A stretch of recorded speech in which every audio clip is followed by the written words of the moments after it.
ఆనంది, ఆదిత్య వాళ్ళిద్దరూ కూడా ఒక్కటవ్వడానికి వాళ్ళు శివయ్య దగ్గర వాళ్ళైతే దండం పెట్టుకొని ఒక పేపర్ మీద గ్రీన్ కలర్ మార్కర్తో రైట్ అని, ఇంకో పేపర్ మీద రెడ్ కలర్ మార్కర్తో రాంగ్ అని రాసి పెడతారు. ఇక ఆ రెండు చీటీల్ని పట్టుకుని శివయ్య దగ్గరకు వెళ్తారు. ఇదంతా కూడా అలేఖ్య చాటుగా చూస్తూ ఉంటుంది.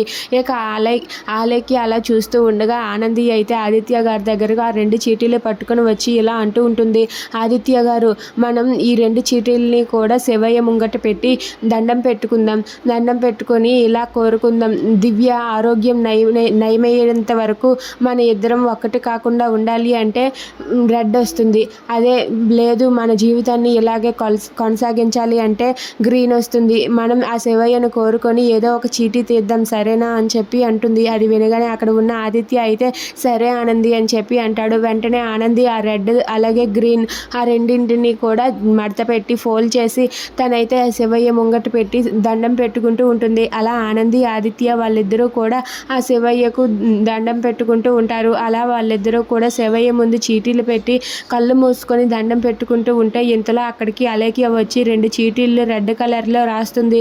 రెడ్ కలర్లో రాంగ్ అని రెండు చీటీలు రాస్తుంది. రాసేసరికి అక్కడ ఉన్న ఆదిత్య ఆనంది వాళ్ళిద్దరూ కూడా అలా దేవుడికి దండం పెట్టుకుంటూ ఉంటారు. ఇంతలో అక్కడ ఉన్న అలేఖ్య అయితే ఆ రెండు చీటీలు తీసుకువచ్చి ఇక్కడ పెట్టిన రెండు చీటీలు తన చేతిలోనికి తీసేసుకొని తను రాసి పెట్టిన రెండు రాంగ్ మార్కులు అయితే అక్కడే పెట్టేస్తుంది.